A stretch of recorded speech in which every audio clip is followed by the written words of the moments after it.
Bueno, hoy vamos a meternos de lleno en algo fascinante, el análisis transaccional. Esta es una teoría increíblemente útil que desarrolló el psiquiatra Eric Berne para ayudarnos a entender por qué nos relacionamos de la manera en que lo hacemos. Es, en esencia, una herramienta para descifrar el complejo mapa de nuestras interacciones. Y fíjense, Eric Berne, el creador de todo esto, partía de una idea potentísima. Él creía que todos llegamos a este mundo con un potencial enorme, intacto, pero que poco a poco, las experiencias, los mensajes que recibimos nos van moldeando, a veces de formas que nos limitan. Esta idea es la base para entender todo lo que viene. ¿Les suena familiar esa sensación de estar en una conversación que parece una repetición exacta de otra que ya tuvimos? ¿O esa dinámica con alguien que, sin importar lo que hagamos, siempre acaba igual? Bueno, Berne tenía una explicación para esto. Estamos, sin saberlo, jugando juegos psicológicos. Y ojo, cuando decimos juegos, no estamos hablando de nada divertido, Más bien, todo lo contrario.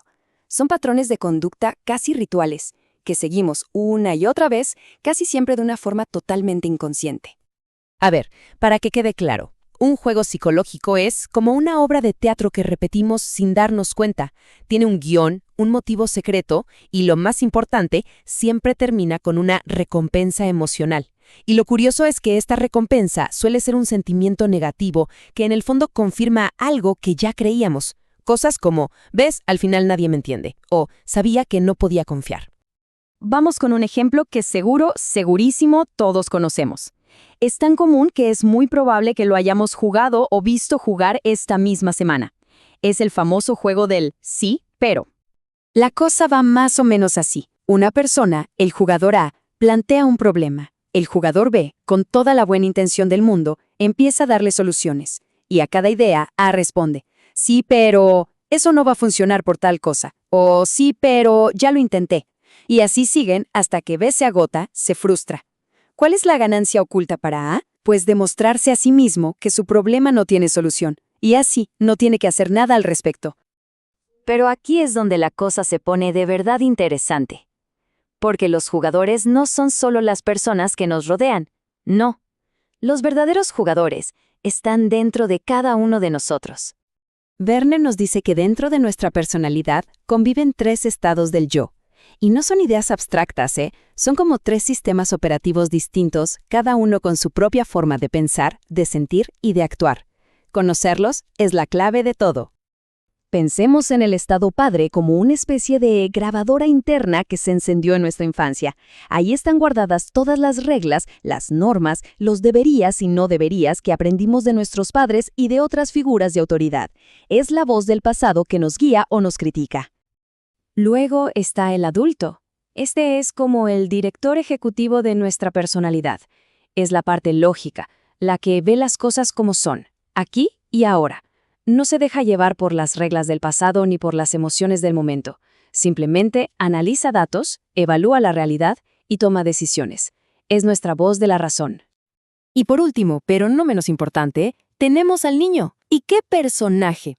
Aquí está toda nuestra energía vital, la alegría, la creatividad, la curiosidad, pero también están las pataletas, los miedos y las inseguridades de cuando éramos pequeños. Es nuestra parte más auténtica y emocional. Entonces, si lo vemos así, queda clarísimo, ¿no? Cada estado tiene su propia función y hasta su propio vocabulario. El padre habla de deberías, el adulto pregunta cómo y por qué, y el niño grita ¡quiero! El primer paso para cambiar la dinámica de una conversación es darse cuenta de quién está hablando. Bueno, y ahora que conocemos a los jugadores, veamos cómo interactúan. Porque cada conversación, cada charla, es básicamente un intercambio entre estos estados del yo. Berne los llamó transacciones. Imagínense un partido de tenis. Una persona lanza la pelota, eso es el estímulo. La otra la devuelve, esa es la respuesta. Bueno, eso es una transacción. Es el ladrillo básico con el que se construyen todas nuestras interacciones sociales. Y aquí está la clave para entender por qué a veces las conversaciones fluyen y otras se estrellan con todo. En una transacción complementaria, las líneas son paralelas. Un adulto pregunta algo práctico y otro adulto responde de la misma manera. La conversación sigue. Pero en la cruzada, el estímulo va de adulto a adulto, pero la respuesta sale disparada desde el niño de la otra persona, como si le estuviera hablando a un padre regañón. Y ahí, conflicto instantáneo. La comunicación se corta en seco. Ok, entonces ya tenemos los juegos y las transacciones, pero esto no ocurre al azar. Todo esto forma parte de algo mucho, mucho más grande. Un plan maestro que dirige nuestra vida sin que ni siquiera lo sepamos, nuestro guión de vida. Y esta es quizás una de las ideas más potentes de toda la teoría. Byrne decía que todos, en nuestra niñez, escribimos el argumento de nuestra vida.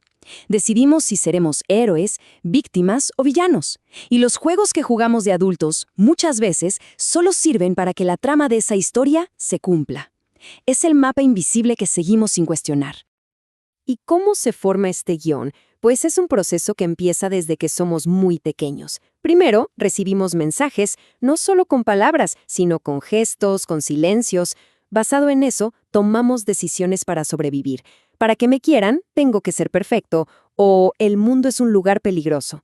Y luego, la vida parece que nos da la razón y reforzamos esas creencias una y otra vez, hasta que ese guión se convierte en un piloto automático que dirige nuestro destino. Bueno, después de todo esto, podría parecer que estamos atrapados, ¿no? Condenados a repetir nuestro guión. Pero para nada. Y aquí viene la parte más hermosa y esperanzadora de la teoría de Byrne. El objetivo no es solo entender el guión, sino tener el poder de cambiarlo. Lo que se busca con todo esto es una sola cosa: alcanzar la autonomía. ¿Y qué significa eso? Significa liberarse de las cadenas de ese guión infantil.